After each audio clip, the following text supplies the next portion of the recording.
गृह मंत्री जी, एएनआई के साथ बात करने के लिए धन्यवाद। नए विधेयक आप इंट्रोड्यूस कर रहे हैं, आपने जेपीसी में भी भेजा है।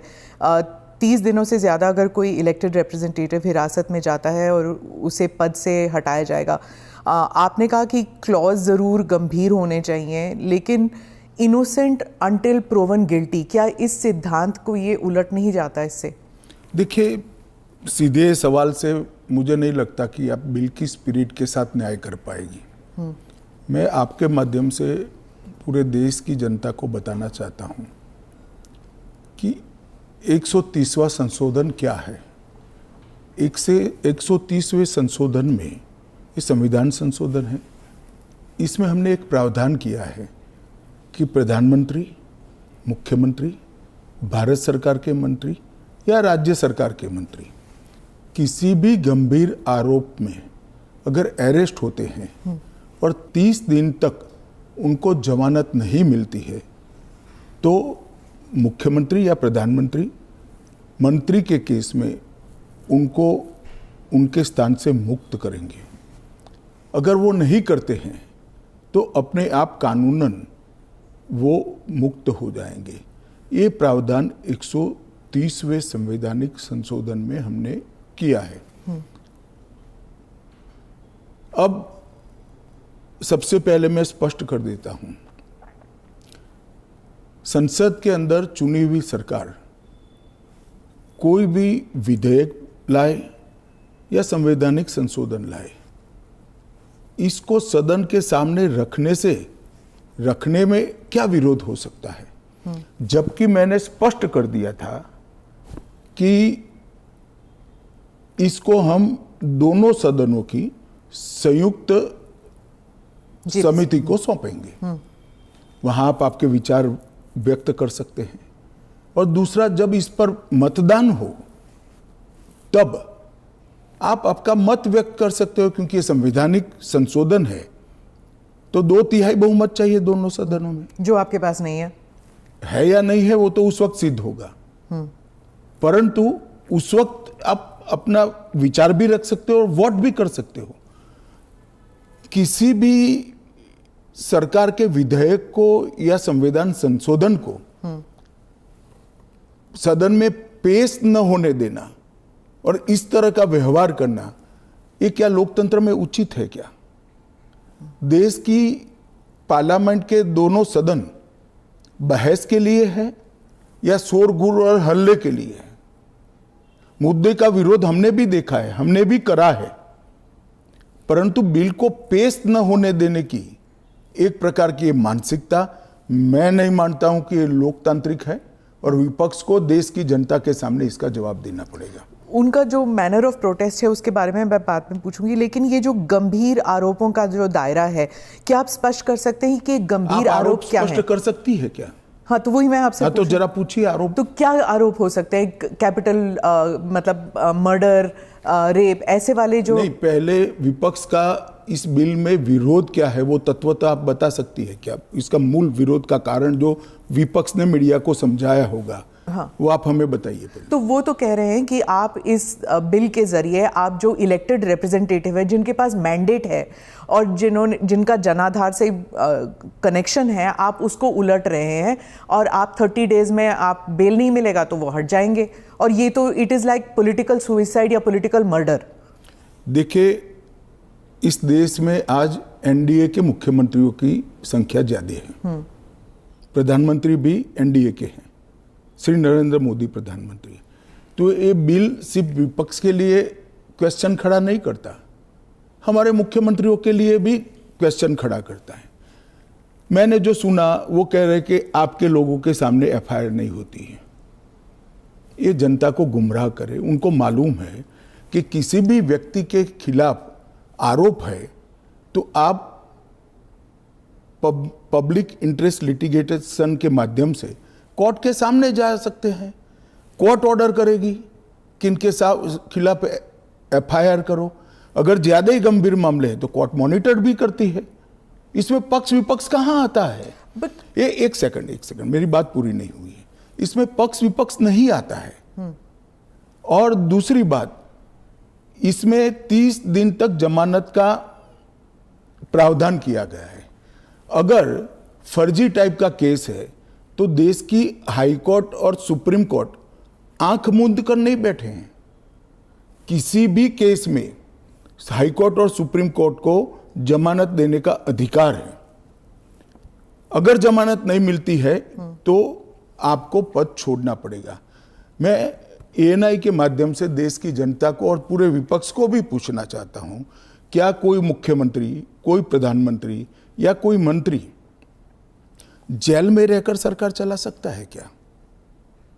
इस देश के लोकतंत्र के लिए शोभा रूप है क्या? और अगर 30 दिन के बाद जमानत मिल जाती है तो वो फिर से शपथ ले सकते हैं। हम multi party parliamentary democratic system में है। जब आपके पास सदन में बहुमत होता है, एक मुख्यमंत्री को किसी भी कारणसर जेल में जाना पड़ा, 30 दिन तक जमानत नहीं हुई, तो अब वो पदमुक्त हो जाएंगे, परंतु उनका बहुमत तो बना रहेगा। जैसे ही मुक्त होंगे वो फिर से मुख्यमंत्री बन सकते हैं। ये जो गंभीर आरोप होते हैं इन लोगों के खिलाफ, वो उनको साबित करने के लिए या उनसे छुटकारा पाने के लिए इतना वक्त लग जाता है। आप जैसे जो डेमोक्रेसीज हैं, बाकी डेमोक्रेसीज हैं, वहाँ पे क्या होता है कि वो हट जाते हैं और फिर वापस आते हैं। यहाँ पे तो जेल में डाल देते हैं। देखिए, जेल में डालने का जो प्रावधान है वो एनडीए सरकार ने नहीं बनाया है, वो सालों से यहाँ चल रहा है। दूसरी बात कि ये जो आपने कहा कि गंभीर आरोप की व्याख्या क्या होगी, तो उसमें हमने व्याख्या कर दी है कि 5 साल से ज़्यादा सजा का जहां प्रावधान है वहां पर उनको पद छोड़ना पड़ेगा। कोई छुटपुट आरोप के लिए पद नहीं छोड़ना है, मगर जिन पर करप्शन के आरोप है या 5 साल से ज़्यादा सजा के आरोप है, ऐसे मंत्री, मुख्यमंत्री या प्रधानमंत्री जेल में बैठकर सरकार चलाए, ये कितना उचित है? पर दोष के ऊपर कैसे कर सकते हैं? पहले मैं आपको सिद्धि तो हो जाए ना। मैं आपको बताना चाहता हूं, आज भी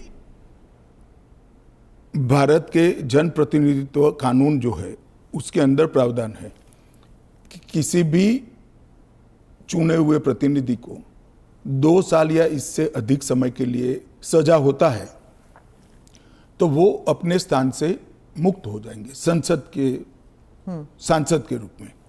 अब उस पर हाई कोर्ट की अपील बाकी है, इस पर सुप्रीम कोर्ट की अपील बाकी है, मगर एक मॉरल ग्राउंड तय करने के लिए कानून आजादी मिली तब से बना है। इस पर भी आर्गुमेंट होता है कि भाई वो हाई कोर्ट से छूट जाएंगे, वो सुप्रीम कोर्ट से छूट जाएंगे, क्योंकि अपील फाइनल नहीं हुई है। तो जैसे ही छूटते हैं उनकी सदस्यता रिवाइव हो जाती है। कई सारे लोगों की सदस्यता समाप्त हो गई और तुरंत रिवाइव भी हुई, ऊपर से सजा का स्टे मिलने के बाद। पर इस दौरान उनका राजनीतिक कुछ नहीं होता है ना सर। सत्येंद्र जैन का देख लीजिए, उनके 4 साल कौन लौटाएगा? उनकी जो पॉलिटिकल लाइफ है वो तो खत्म हो गई ना। नहीं, मगर 4 साल तक उनको जमानत नहीं मिला, केस अभी चालू है। हाँ, तो पर उसके बाद सीबीआई का जो रिपोर्ट है वो कोर्ट ने एक्सेप्ट कर लिया ना। आप भयंकर भ्रांति में हो। जिस एफआईआर में वो 4 साल जेल में रहे, वो एफआईआर में क्लोजर रिपोर्ट नहीं भरी गई है। क्लोजर रिपोर्ट 2022 के केस में भरी गई। जिन 4 केसों में वो जेल में गए थे और लंबे समय तक रहे, वो 4 केसों में सीबीआई ने चार्जशीट किया है और वो ट्रायल फेस कर रहे हैं। मगर आप पार्टी के प्रोपेगेंडा का आप शिकार हो। सत्येंद्र जैन जी को जिस केसों में लंबा समय जेल में रहना पड़ा, वो सारे के सारे केसों में चार्जशीट हुआ है और वो ट्रायल फेस कर रहे हैं। और अरविंद केजरीवाल जो थे, उनका भी ऐसे ही हुआ था, बेल मिला और फिर उसके बाद वो वापस आ गए। क्या यही होने वाला है हर नॉन बीजेपी चीफ मिनिस्टर के साथ? तो आप मुझे एक बात का सवाल जवाब दीजिए। नॉन बीजेपी बीजेपी छोड़ दीजिए, दोनों के लिए समान कानून है, परंतु किसी ने भी जेल से सरकार चलानी चाहिए क्या? आजादी से अब तक कई सारे नेता जेल में गए, कई सारे मुख्यमंत्री भी गए, मंत्री भी गए, और सब ने इस्तीफा देकर जेल में गए। अभी अभी एक ट्रेंड शुरू हुआ कि जेल में जाने के बाद भी इस्तीफा नहीं देना। ढेर सारे ऐसे लोग हैं जिन्होंने इस्तीफा दिया। तमिलनाडु के कुछ मंत्रियों ने नहीं दिया, दिल्ली के मंत्री और मुख्यमंत्री ने नहीं दिया, और सरकार के सचिव, डीजीपी, मुख्य सचिव इनके पास आदेश लेने के लिए जेल में जाएंगे। ये क्या हमारे लोकतंत्र को दुनिया में सम्मान दिलाएगा क्या? ये मुद्दे पर चिंता, चर्चा होनी चाहिए, नहीं होनी चाहिए। और मैं आज जो कांग्रेस पार्टी इसका मुखर कर विरोध कर रही है, वो कांग्रेस पार्टी के एक स्टैंड को ही मैं कह रहा हूं। जब यूपीए की सरकार थी, श्री मनमोहन सिंह जी इनके प्रधानमंत्री थे और लालू प्रसाद यादव जी इनके मिनिस्टर थे। लालू प्रसाद जी को सजा हो गई। मनमोहन सरकार एक ऑर्डिनेंस लेकर आई कि 2 साल की सजा हो तो भी अपील का स्टेज बाकी है तो उनकी सदस्यता नहीं जाती है। यही मॉरल ग्राउंड था जो आप कोट कर रही हो। तो एक ऑर्डिनेंस लेकर आए कि हम इसको बदल दे रहे हैं। ऑर्डिनेंस से बदलने का कैबिनेट ने प्रस्ताव भी किया।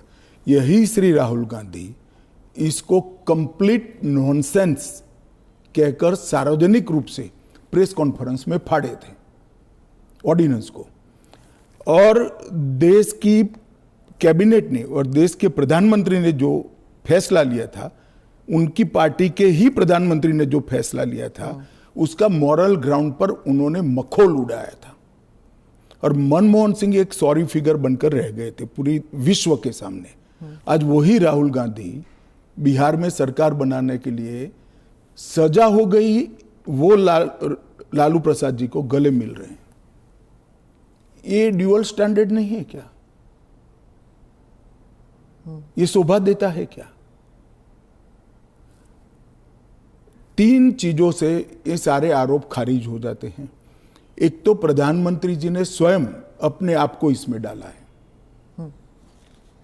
एक जमाने में कांग्रेस 39वां संविधान, प्रधानमंत्री ने डाला है, पहले नहीं थे क्या प्रधानमंत्री?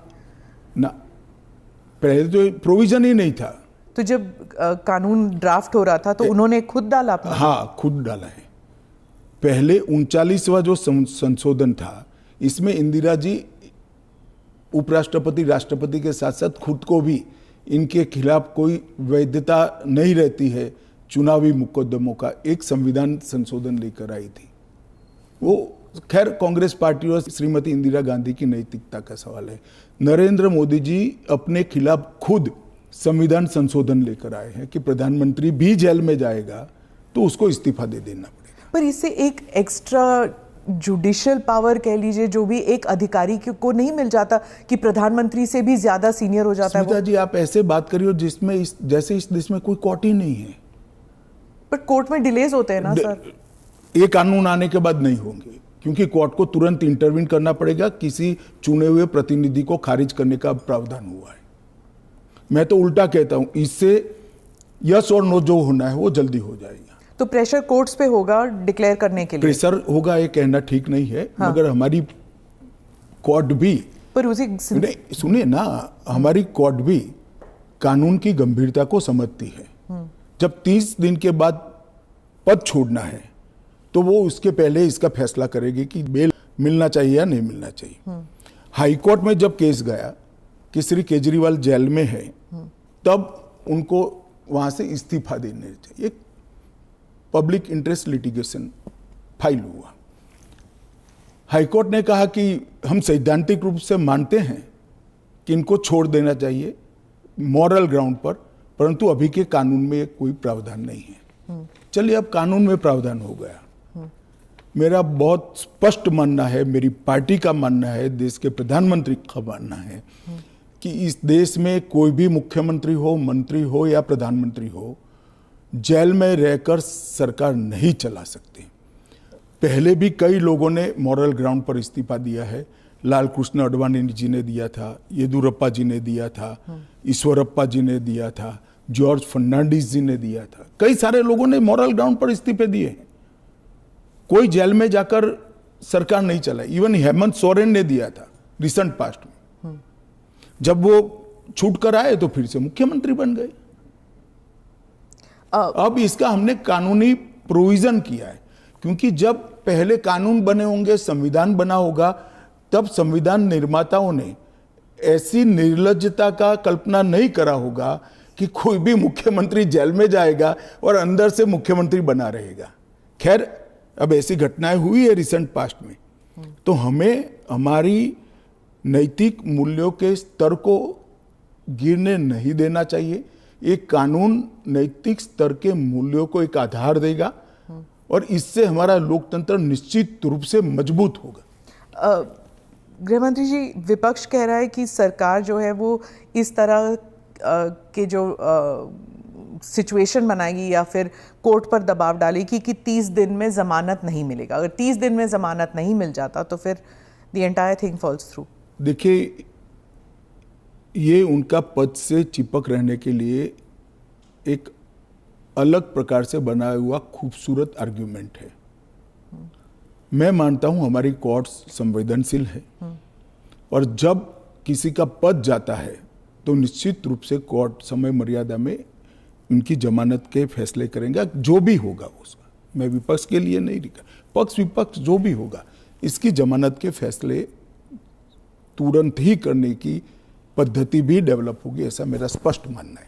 वो तो कहते हैं कि पॉलिटिक्स ऑफ वेंडेटा होगा, क्योंकि जो इन्वेस्टिगेटिंग ऑफिसर है, जो पुलिसिंग है, वो सब सेंट्रल के कमांड में आ जाता है। पूरी चीज में से आपकी सरकार नहीं, है तो फिर पूरी चीज में से कोर्ट को बाहर ही रख रही हो।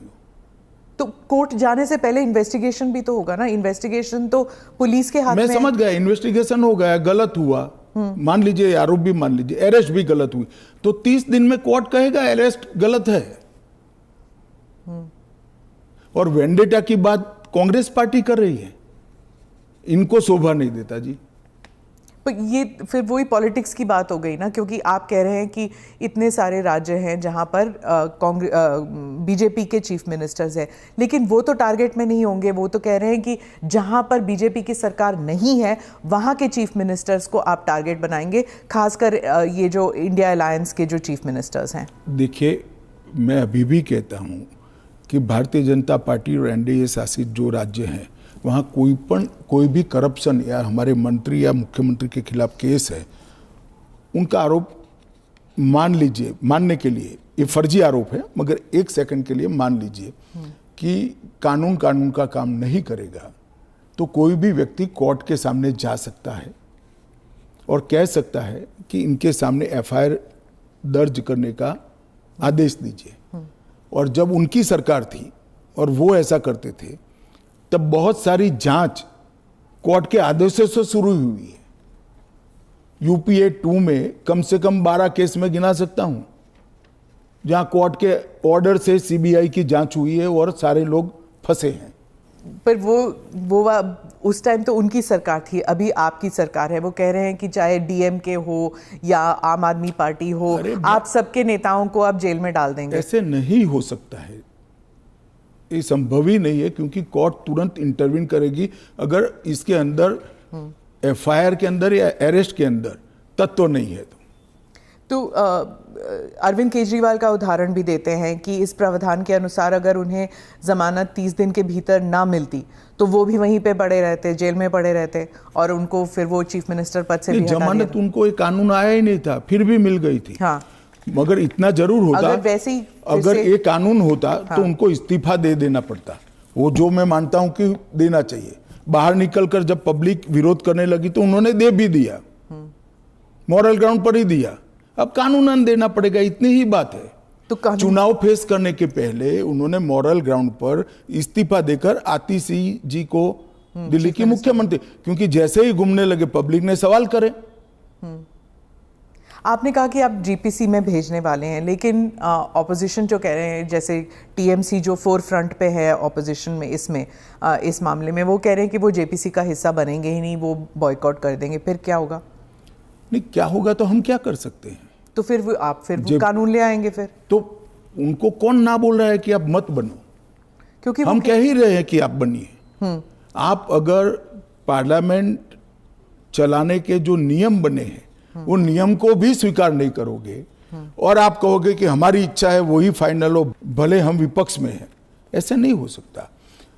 सरकार उनको मौका दे सकती है अगर वो मौके का स्वीकार नहीं करते हैं तो हम क्या कर सकते हैं? हम तो रिसीविंग एंड पर हैं। क्योंकि वो रिसीविंग एंड पे हैं आप। निश्चित रूप से अगर जेपीसी बनाने का निर्णय होने के बाद भी वो जेपीसी का बहिष्कार करते हैं तो सरकार के पास विकल्प क्या? वो कह रहे हैं कि आप सिर्फ उनका स्टैंप चाहते हैं, ये तो संविधान की हत्या है। ये ऐसा नहीं है। जेपीसी में अनेक साक्ष्य बुलाए जाते हैं, सार्वजनिक जीवन के भी बुलाए जाएंगे। आप एप्लीकेशन करोगी तो आपको भी बुलाएंगे, आपका रिकॉर्ड होता है और वो सारे दलीलों का, साक्ष्यों के दलील का काट कर रिपोर्ट तैयार होता है और वो रिपोर्ट के आधार पर बिल को बदला जाता है। तो पूरी पार्लियामेंट की संवैधानिक प्रक्रिया को ही सिरे से खारिज करते हैं। फिर तो आप ऐसे भी कह सकते हो कोई भी कानून हम पास नहीं होने देंगे, हम विरोध करेंगे। कि महत्वपूर्ण बिल है, सभी पार्टियों के सदस्यों की राय पार्टी से कंसल्ट कर एक कंसीडर्ड राय जेपीसी के सामने आनी चाहिए। और अगर जेपीसी नहीं आता, अगर वो बहिष्कार करते हैं, तब क्या होगा? तो कुछ नहीं होगा, जेपीसी अपना काम करेगी। तो कैसे काम करेगी? अगर बहिष्कार कर रहे हैं तो फिर तो पूरे ऑपोजिशन के बगैर तो मौजूदा लोग काम करेंगे।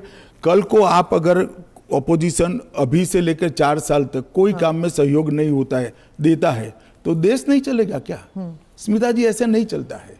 हम इतना ही कर सकते हैं कि उनको बोलने का मौका दे, उनको बात रखने का मौका दे। अगर वो अपनी बात रखना ही नहीं चाहते हैं, अगर बोलना ही नहीं चाहते हैं, तो देश की जनता भी तो देख रही है ना चीजों को। विपक्ष का यही कहना है कि आप हमेशा कह रहे हैं, इस बिल को लेकर कह रहे हैं कि जुडिशरी डिसाइड करेगा, जुडिशरी। लेकिन जुडिशरी में सारे केसेस इतनी लंबे तौर पर विलंबित होती हैं, नहीं चलते हैं। और एक सेकंड, जुडिशरी में बेल के केस कभी भी, मेरे अलावे किसी भी बेल का केस सुप्रीम कोर्ट में 5 दिन से ज्यादा नहीं चला है। पर ये इरिवर्सिबल हो गया ना, ये जो केसेस हो जाते हैं, अगर उनको पद छोड़ना पड़े तो ये इरिवर्सिबल हो गया। जमानत मिलने के बाद वो फिर से ले सकते हैं। हमारा इतना ही है कि जमानत नहीं होती तब तक आप जेल से सरकार नहीं चला सकते। तो चलो, जमानत मिलने में 30 की जगह 40 दिन हुआ, तो 40 दिन के बाद आप शपथ ले सकते हो। इसमें कोई जुडिशियल प्रोविजंस हैं क्या इस बिल में कि थोड़ा बहुत एटलीस्ट सुरक्षित महसूस करे? यही सबसे बड़ा सुरक्षित महसूस करने का कारण है कि 30 दिन के बाद अगर आप इस्तीफा देते हो, उसके बाद में आपको जमानत मिलती है, जब चार्जशीट हो जाए वगैरह वगैरह, और जमानत अगर मिलती है तो आप शपथ ले सकते हो। इससे असुरक्षित होने का कोई भाव रखने का कारण के नजरिए में आप ऑलरेडी गिल्टी साबित हो गए ना। अगर आपको इस्तीफा देना है, फिर से इलेक्शन लड़ना है, ऐसा है। इसके पहले कितने स्टेज आते हैं, पहले आप जान लीजिए। सबसे पहले एफआईआर होती है, और सीबीआई है तो पीई होती है, प्रिलिमिनरी इंक्वायरी होती है। एफआईआर होती है, एफआईआर पर आप स्टे ले सकते हो। उसके बाद में आपकी पूछताछ होती है, इस पर भी स्टे ले सकते हो। इसके बाद में आपका समन निकलता है, उसके बारे में भी आप स्टे ले सकते हो, और अरेस्ट पर भी स्टे लेते हो, और अरेस्ट होती है तो फिर जमानत के लिए अप्लाई भी कर सकते हो। ये 5 स्टेज आते हैं, रातों रात कुछ नहीं होता। मगर करप्शन में अगर आकंठ आप डूबे हुए हैं तो फिर तो अरेस्ट भी होगी, जेल में भी जाना पड़ेगा, इस्तीफा भी देना पड़ेगा। फिर भी अगर बाद में जमानत होती है तो आप फिर से शपथ ले लो भाई। मगर एक बात आप मुझे ये बताइए, क्या एज अ सीनियर जर्नलिस्ट आप इस चीज को ठीक मानती है? क्योंकि अभी तो नरेंद्र मोदी जी है तो ऐसा सवाल ही नहीं है, परंतु कभी भी देश का प्रधानमंत्री जेल में जाए तो जेल से देश का प्रधानमंत्री सरकार चलाए, वो ठीक मानती है क्या आप? देश का मुख्यमंत्री जेल में रहकर सरकार चलाए, वो ठीक मानते हैं क्या आप? क्या इस देश में ऐसी मान्यता है कि जो व्यक्ति पद पर बैठा है इसके अलावा देश चलेगा ही नहीं? भाई, आपके दल का बहुमत है, आपके दल का कोई अलग व्यक्ति आकर शासन चलाएगा। जब आपका बेल हो जाए आप जरूर चले जाइए वहां पर। मगर हमने कोई एक लेवल रखना है। फिर तो 2 साल के बाद सदस्यता भी क्यों जानी है? क्योंकि ऊपर अपील का अधिकार है, वो निर्दोष छूट सकते हैं। क्यों जानी चाहिए 2 साल? और वो कांग्रेस के समय में प्रावधान हुआ है कि अगर 2 साल से ज्यादा सेशन कोर्ट्स में जेल होती है, 2 साल से ज्यादा समय के लिए कैद का ऑर्डर होता है, तो आपकी सदस्यता अपने आप समाप्त हो जाती है। गृहमंत्री जी, मॉनसून सेशन में हमने देखा कि विपक्ष ने आप पर भी आरोप किया कि आप भी जेल गए थे, आप पे भी आरोप हुआ था। तो जब उन्होंने ऐसा कहा, आपने कहा कि मुझे नैतिकता के बारे में कांग्रेस से नहीं सीखना, उस बारे में आप बताएंगे हमें कुछ? जरूर बताऊंगा। मैंने इसलिए कहा था कि मेरे पे आरोप लगा और जैसे ही मुझे समन आया, अरेस्ट छोड़ दीजिए, सीबीआई ने मुझे समन किया, मैंने दूसरे ही दिन इस्तीफा दे दिया था। अरेस्ट तो मेरी बाद में हुई। जैसे ही सीबीआई ने मुझे समन किया था, मैंने दूसरे ही दिन इस्तीफा दिया था और केस चला और केस में जजमेंट भी आया कि ये पॉलिटिकल वेंडेटे का केस था और मैं पूर्णतया निर्दोष हूं। पर वो तो बाद में आया था ना?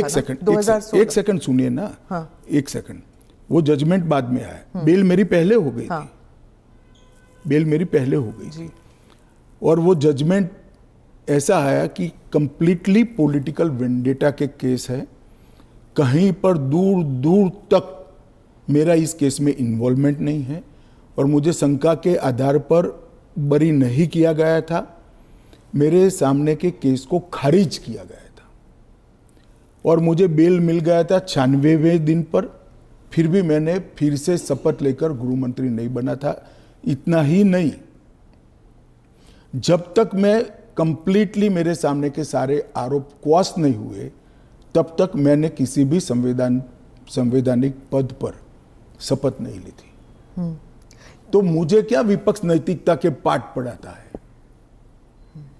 इन लोगों ने इंदिरा जी के समय में प्रयास किया कि प्रधानमंत्री को शील्ड किया जाए और आज भी ये प्रयास कर रहे हैं कि अगर कभी जेल में जाना पड़े तो हम आराम से जेल से सरकार बनाएंगे, जेल को सीएम हाउस पीएम हाउस बनाएंगे और वहां जाकर डीजीपी जेल से ऑर्डर लेंगे, चीफ सेक्रेटरी जेल से ऑर्डर लेंगे, भारत सरकार के कैबिनेट सेक्रेटरी जेल से ऑर्डर लेंगे, भारत सरकार के गृह सचिव जेल से ऑर्डर लेंगे।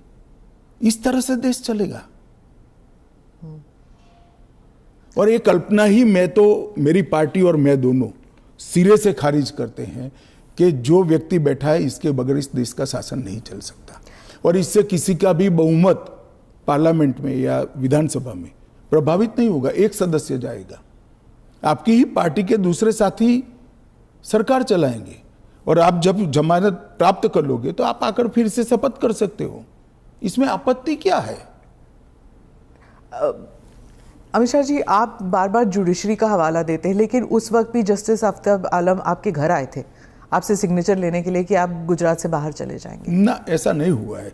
आफ्ताब आलम साहब कभी मेरे घर पे न आए नहीं है, ऐसी जरूरत भी नहीं पड़ी है। इन्होंने यहाँ रविवार के दिन स्पेशल कोर्ट बिठाकर मेरी बेल एप्लीकेशन को सुना और रिजेक्ट किया। ना, रिजेक्ट नहीं किया। इन्होंने कहा कि मुझे लगता है कि अमित शाह गृह मंत्री रहे, वो साक्ष्य को प्रभावित कर। तो मेरी जो वकील थी, इन्होंने कहा कि आपको अगर ये भय है तो जब तक बेल एप्लीकेशन डिसाइड नहीं होता हमारे क्लाइंट गुजरात के बाहर रहेंगे। वो मैंने स्टेटमेंट किया है। 2 साल आप बाहर रहे? हाँ, 2 साल में बाहर रहा, निश्चित रूप से बाहर रहा, क्योंकि 2 साल भारत के इतिहास में कभी भी किसी की बेल एप्लीकेशन 2 साल नहीं चली है। आलम साहब की कृपा से मेरी बेल एप्लीकेशन 2 साल चली। ज्यादा से ज्यादा बेल एप्लीकेशन 11 दिन तक चली है। आपने उस वक्त पहले भी जिक्र किया था अडवाणी जी के ऊपर कि उन्होंने भी इस्तीफा दिया था। जी, कहा था अडवाणी जी ने इस्तीफा दिया था। ढेर सारे हमारे कार्यकर्ता, मदन लाल खुराना वगैरह सारे, सभी ने दिया था कि जब तक, अरे अभी हेमंत सोरेन जी ने दिया था। ये तो एक नया संस्कृति आया अभी। विगत 2 साल पहले ऐसा केस ही नहीं था कोई। सभी लोगों पर आरोप लगते थे, सब लोग इस्तीफा दे देते थे, बरी होकर राजनीति शुरू करते थे। तमिलनाडु के कुछ मंत्रियों ने इस्तीफा नहीं दिया, दिल्ली के मंत्री और मुख्यमंत्री ने इस्तीफा नहीं, और अगर इस तरह से इस समाज जीवन का, नैतिकता का स्तर आप राजनीति का और समाज जीवन का नीचे ले जा रहे हैं, इससे हम सहमत नहीं हैं।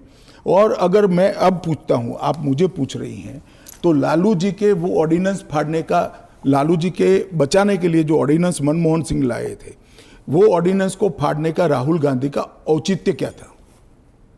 अगर उस दिन वो मोरालिटी थी तो आज नहीं है क्या? क्योंकि आप लगातार 3 चुनाव हार चुके हो। मोरालिटी के स्टैंडर्ड्स चुनाव के जय पराजय के साथ जुड़े नहीं है। मोरालिटी के स्टैंडर्ड्स सूर्य और चंद्र की तरह हमेशा अपनी जगह पे स्थिर रहने चाहिए। तो क्या आप कह रहे हैं कि राहुल गांधी कॉम्प्रोमाइज हो गए हैं आरजेडी के लिए? नहीं, मुझे कहने की कहाँ जरूरत है। उनके 2 चीजों को वो कैसे जस्टिफाई करेंगे? मैंने तो आज पूछ लिया, आप इनका इंटरव्यू कर पूछ लो उनको। तो आपकी जो एनडीए के जो पार्टीज हैं, क्या वो सब सहमत है इस जी सर, बिल को लेकर? सब चंद्रबाबू नायडू, नीतीश कुमार, सब सहमत है। सब आप पर इस मॉनसून सेशन में वो इतने आगे तो नहीं आए आपको डिफेंड करने के लिए, आप अकेले नजर आए। नहीं, आगे आने का मौका ही नहीं आया, बहस ही नहीं होने दी। जब जेपीसी होगी, जब बहस होगी और फिर पार्लियामेंट में बहस होगी, तो सभी दल अपना अपना पक्ष रखेंगे। फिर आप पर पर्सनल अटैक हुआ, माइक हाथ में पकड़ा। देखिए, पार्लियामेंट किस तरह से चलनी चाहिए वो अकेला सत्ता पक्ष तय नहीं कर सकता। किसी भी बिल के लिए या संवैधानिक संशोधन के लिए स्वस्थ बहस का वातावरण अगर विपक्ष नहीं बनाता है, तो देश की जनता देख रही है कि पद्धति ठीक है क्या। इस बिल पर जब तय था कि बिल अभी पारित नहीं होना है, जेपीसी में जाना है, मैंने बीच में ही खड़े होकर इसकी घोषणा कर दी थी, तो विपक्ष इस बिल पर अपना विचार रख सकता था या नहीं रख सकता, मुझे जवाब देना पड़ता। फिर तो बिल जाता जेपीसी में, उस दिन पास नहीं होना था। मैंने पहले ही घोषणा कर दी थी कि इस बिल को सरकार ने तय किया है कि ये जेपीसी में जाएगा, दोनों सदन का जेपीसी बनेगा, 21 सदस्य लोकसभा के होंगे, 10 सदस्य राज्यसभा के होंगे, 31 सदस्य प्रोरेटा सभी दलों से आएंगे। क्या ये बिल पास हो जाएगा? मुझे तो विश्वास है हो जाएगा। कांग्रेस पार्टी में ही और विपक्ष में ही कई लोग ऐसे निकलेंगे जो मोरालिटी का सपोर्ट करेंगे, मोरल ग्राउंड को बनाए रखने के लिए सपोर्ट करेंगे। और कब तक, कोई सीमा है, टाइम फ्रेम है? ये जेपीसी के अध्यक्ष जो बनेंगे उस पर निर्भर होगा। वो जब चर्चा समाप्त करेंगे तुरंत हम तो अगले सप्ताह में ले आएंगे। ऑपोजिशन कहती है कि जो पार्लियामेंट के अंदर सीआईएसएफ को लगाया गया है, इसकी वजह से लेजिटिमेट प्रोटेस्ट नहीं हो पा रहे और वो फोर्सिबली लोगों को बाहर किया जाता है जब प्रोटेस्ट करते हैं, तो वेल ऑफ द हाउस से। पहली एक बात की स्पष्टता आप समझ लीजिए, पार्लियामेंट के अंदर कोई भी फोर्स पार्लियामेंट की और गृह के अंदर सदन की सुरक्षा में वो स्पीकर के अधीन होती है। इसमें फोर्स का महत्व नहीं होता है। पहले भी दिल्ली पुलिस के जवान थे, अब सीआईएसएफ मार्शल्स थे ना पहले। तो वही मार्शल्स होते हैं, आज भी मार्शल्स ही है। वो जैसे ही संसद की सुरक्षा विंग में आते हैं, वो सीआईएसएफ या दिल्ली पुलिस के जवान नहीं रहते, वो मार्शल माने जाते हैं और वो स्पीकर के तहत होते हैं।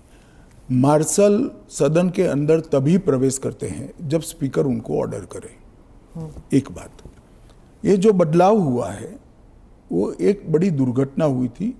कुछ वामपंथी लोगों ने संसद के अंदर स्प्रे किया था, कलर स्प्रे किया था। उस वक्त लोकसभा स्पीकर ने एक कमेटी बनाई और वो कमेटी में गृह सचिव भी थे, लोकसभा के सेक्रेटरी जनरल थे, राज्यसभा के सेक्रेटरी जनरल थे और कई लोग थे। उन्होंने मिलकर ये तय किया कि किसी न किसी एक सीएपीएफ ने स्पेशल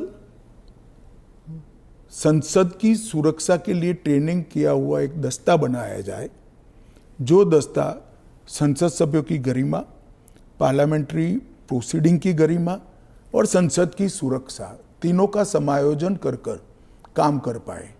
और तब यह तय हुआ कि सीआईएसएफ के अंदर पार्लियामेंट की सुरक्षा के लिए एक स्पेशल दस्ता बनाया जाएगा, जो पहले दिल्ली पुलिस के लोग मार्शल के रूप में आते थे, उसी तरह से मार्शल के रूप में सभापति और स्पीकर के अंतर्गत काम करेंगे। पर ये एक सेकंड, वो संसद की बाहरी सुरक्षा को भी सुनिश्चित करते हैं और आंतरिक मार्शल का काम भी वो करते हैं, क्योंकि संसद के अंदर हथियार ले जाने की अनुमति किसी भी सुरक्षा कर्मी को नहीं है। पर ये पैरामिलिट्री हो जाता है ना ट्रेनिंग उनकी। दिल्ली पुलिस क्या होता है, वो भी पुलिस होता है, वो भी मेरे ही अंडर आता है। इनको बहाना चाहिए और वो एक प्रकार की भ्रांति जनता में खड़ी करना चाहते हैं, मगर वो निश्चित रूप से सफल नहीं होंगे, क्योंकि जनता से सीधा इंटरेक्शन उनसे कई गुना ज्यादा हमारा है। हम जनता से बात करते हैं, ऐसे ही आकर यहाँ नहीं बैठ गए हैं। मगर 3 चुनाव हारने के बाद मुझे लगता है फ्रस्ट्रेशन का जो लेवल है, वो सामान्य विचार विवेक जो होता है वो गवा बैठा है। पर वो राहुल गांधी कहते हैं कि लोगों के बीच तो वो जाते हैं, ट्रक ड्राइवर के बीच जाते हैं, खेतों में वो चाह रहे हैं, आप लोग तो नहीं जाते हैं। ऐसा है कि मैनेज कर कार्यक्रम करना और जनसंपर्क करना, दोनों के बीच में बड़ा फर्क है। जब बिल्स की बात हो रही है और पारदर्शिता की बात हो रही है, तो मैं वाइस प्रेसिडेंट इलेक्शन पर आऊंगी, पर उससे पहले पूछूंगी कि धनखड़ साहब के साथ क्या हुआ था। उन्होंने आपने प्रेशर डाला था उन पर रेजिग्नेशन के लिए? मुझे लगता है ANI ने रिसर्च विंग बंद कर दिया है। धनखड़ साहब का इस्तीफे का पत्र स्वयं स्पष्ट है। इन्होंने अपने आरोग्य का हवाला देते हुए इस्तीफा दिया है, स्वास्थ्य का हवाला देते हुए, और उन्होंने सरकार के मंत्री, प्रधानमंत्री और सभी सदस्यों का हृदय से उनके अच्छे कार्यकाल के लिए धन्यवाद किया है। पर विपक्ष और सभी पूछ रहे, मीडिया भी पूछ रही है कि वो है कहाँ, हाउस अरेस्ट पे है कि ऐसा क्या है कि सच और झूठ की व्याख्या आपने शायद विपक्ष क्या कहता है इसको बना ली। पर काफी सारे बैकग्राउंड इंफॉर्मेशन तो बाहर निकल रहा था ना कि वो कुछ ट्राई कर रहे थे। ये भी बात निकल रही है कि शायद कू कर रहे थे। कौन? धनखड़ जी? नहीं, ऐसी कोई बात नहीं है जी। इसमें बात का बतंकर नहीं बनाना चाहिए। धनखड़ जी संवैधानिक पद पर बैठे, अपने कार्यकाल में उन्होंने संविधान के हिसाब से अच्छा काम किया जी। इनकी निजी स्वास्थ्य की समस्या के कारण इन्होंने इस्तीफा दिया है। हाँ। इसको ज्यादा खींचकर कुछ ढूंढने का प्रयास नहीं करना चाहिए। देखिए, देश में बहुत सारी पॉजिटिव स्टोरीज हैं, हमेशा इस तरह की स्टोरी के पीछे नहीं लगना चाहिए। जो NDA के जो वाइस प्रेसिडेंट कैंडिडेट है, कहा जाता है कि आपने उन्हें इसलिए पिक किया क्योंकि बीजेपी जो है अब तमिलनाडु में अपना खाता खोलना चाहती है, इसलिए। नहीं, ऐसा नहीं है। हम पहले भी तमिलनाडु में साथियों के साथ चुनाव लड़े हैं, हमारी यहाँ बहुत सारी सीटें भी आई है, ऐसा नहीं है। कहीं से भी पिक करोगे तो ऐसे कारण बनाकर पूछा जाएगा।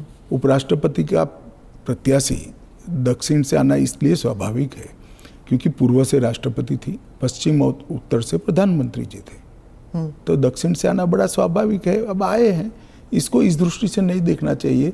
श्री राधाकृष्णन जिनका बहुत लंबा राजनीतिक जीवन रहा है, वो 2 बार संसद के सदस्य रहे, हमारी पार्टी के अध्यक्ष रहे, झारखंड के गवर्नर रहे, तेलंगाना के गवर्नर रहे, पांडिचेरी के गवर्नर रहे, मुंबई के गवर्नर रहे, और सार्वजनिक जीवन में एक साफ सुथरा उनका जीवन है और एक बेहद मैच्योर राजनीतिज्ञ है।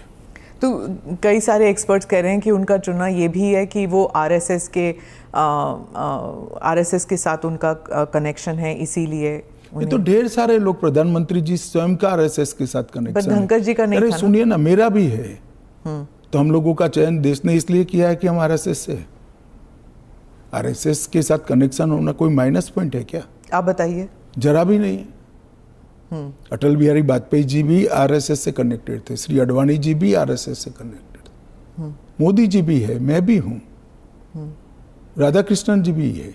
और जो इंडिया अलायंस के जो कैंडिडेट है, उनके बारे में आपने कहा कि उन्होंने एक समय था जब उन्होंने नक्सलिज्म मेरे कहने से क्या होता है, वो तो सुप्रीम कोर्ट का रिकॉर्ड है।